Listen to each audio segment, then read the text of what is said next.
Are you hungry? Give me something good. Hi, and welcome to another episode of Görgött. Today we're cooking one of my favorite pasta sauces, and we're gonna make a sugo al amatriciana. And it's basically a tomato-based sugo with some guanciale and some pecorino romano. I'm making it today with penne, because I think penne is the perfect sauce container, and I really like this sauce. I want to have a lot of the sauce when I pick up the pasta. But before we have a look at the board here, as always, if you're not a subscriber yet, please do me the favor, hit that subscribe button, and also check the bell icon, which will allow you to get a notification every Tuesday when a new episode is online. But now, let's have a look. Well, first of all, the pasta. I think classically it's made in Bucatini. It's like a spaghetti, but a hole going through it, so a little bit thicker. But as I mentioned, I'm making it with penne. But we can put this to the side, because you can make it with any pasta that you enjoy eating. It's a really basic sauce. You can do your own variations to it, but it's basically tomatoes. These are canned and peeled. The pecorino, as I said, pecorino romano. And the guanciale, which is a cured cheek of pork. Salt and pepper. We need to do a little bit of prep on the guanciale, so we'll do that first. And then, you need to open the can of tomatoes, and then we'll move over to the stove. But let's start with the guanciale prep. Now with the guanciale, you see it's a really fatty piece, so most of it will render down, but this top part will not render, so we're going to cut that off. And then this is kind of a classical, just without anything else than black pepper, I guess. You also sometimes see them with the peperoncino, which you could, if you like, also add to the sauce.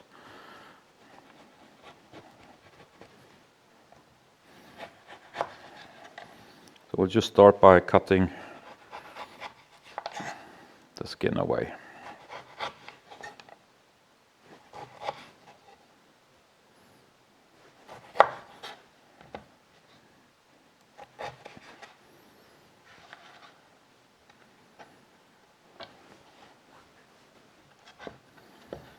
And now we slice this up.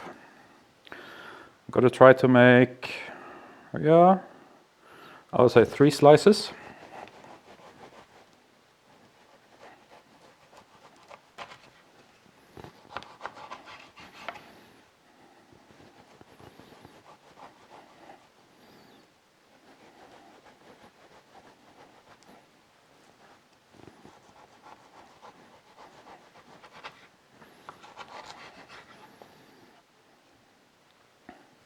And then what we'll do is we'll halve these.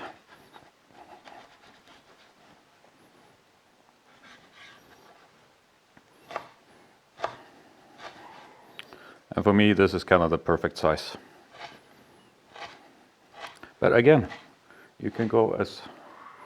I wouldn't go too small, because you're going to see afterwards, they basically disappear, because all the fat renders. But feel free to experiment with the size. And once you've done this, get your water going, your pasta water, that is. Don't forget to salt it properly. I'm one of these guys who, I don't really measure much, but when I cook pasta, I try to always get the pasta to taste like ocean water.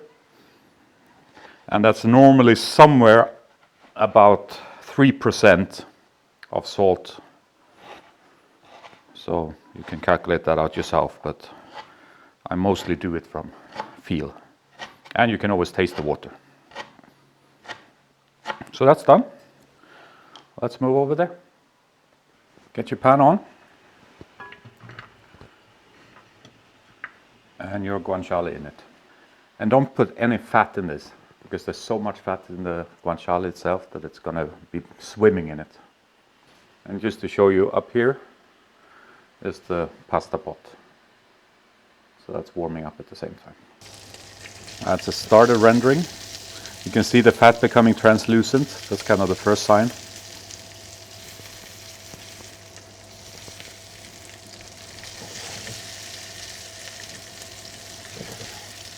I just leave it to do its job. Now I have the fan on pretty high, but I still hope you can hear me, because obviously this smokes a little bit. You can see slowly, let's have a look at this one, but there's almost no fat left on this one, but it will still take a couple of minutes. This is what I like. So now I will remove the guanciale and just keep the fat in the pan. Now we put back the fat, and we come in with our tomatoes. I like this sugo to be quite rustical, so I just go in with a potato masher. You can also squeeze them in your hand before you pour them on and things like that, or even put them through a blender if you want. I like a little bit of structure in this sauce, and this just helps the process along. Now we reduce this a little bit. I'll just show you, this is what I took out. Now we can go in already with a good pinch of salt. I want to mix the fat into the sauce. And if you haven't done so yet, now is a good time to put your pasta in, depending on how long it takes. Mine takes, on the packaging it says 11 minutes. I always do it maybe 2 minutes less than what it says on the packaging, to make sure that it's al dente. And not that you get surprised afterwards. I'm just making one portion of pasta, which is way too little for this amount of sauce. But I'm keeping the sauce and serving it tomorrow to my family.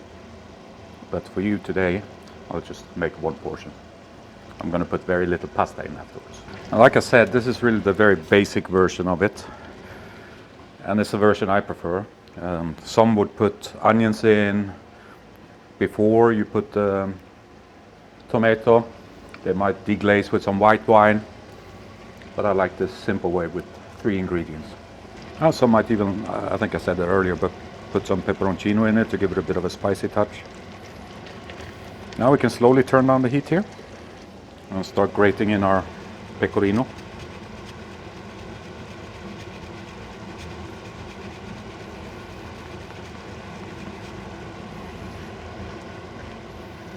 Obviously this is also something you can prep in advance and just put it in from a bowl.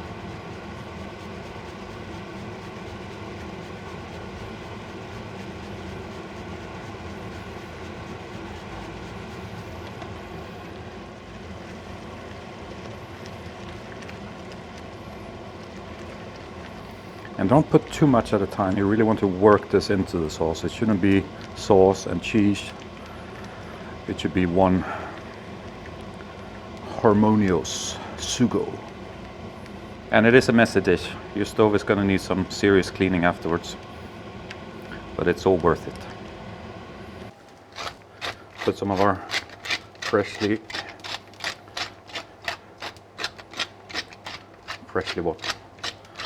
milled black pepper. I like black pepper.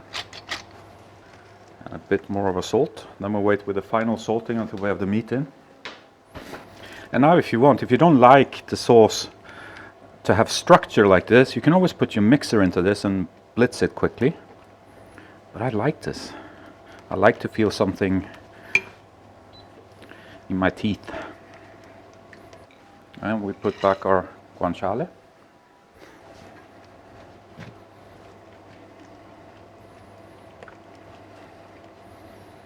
Let them warm up again with the sauce. A lot of the taste from the guanciale was already in the fat we rendered out, right? So you don't really have to cook the guanciale with the sauce. Give this a try. Very nice. But it needs a bit of salt still.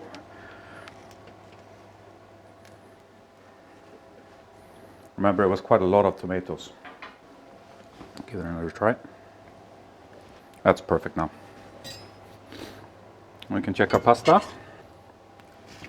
Let's get our pasta in. Perfectly al dente. A little bit on the underside, but that will finish off in the sauce now. This is obviously where the pasta water comes in with some starch as well, with some saltiness. So we work this in as well. Pan is a little bit on the small side today.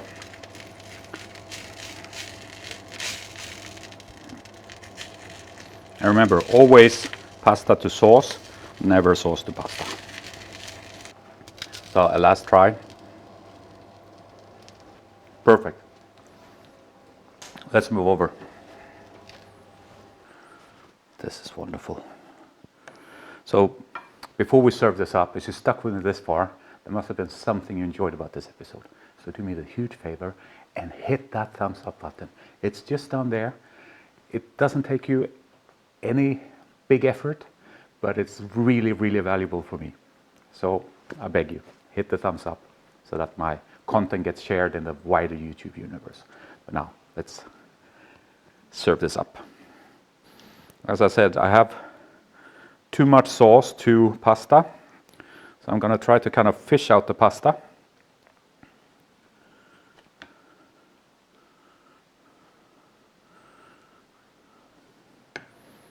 I probably have too much pasta for one portion as well. And now for some of the, well, the star of the show in the end, right? The Guanciale.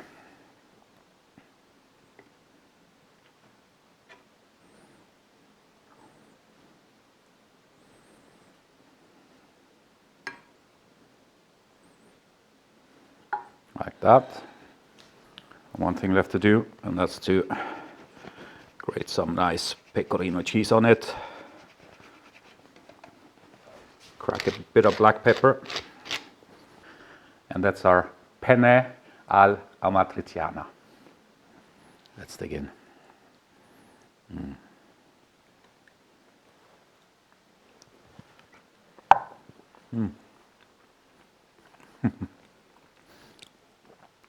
I love the sensation that when you chew on something, that is like at first there's a crisp, and then you just get into softness. That's what happens with the guanciale.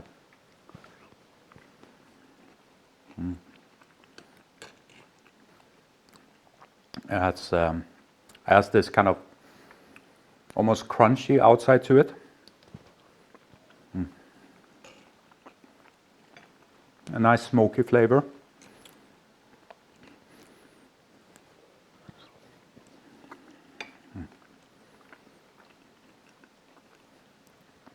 I saw a video lately where they made guanciale, and it was actually in Amatrice, so the place where this pasta originates. And how they make it, they hang it in a big room with a fireplace.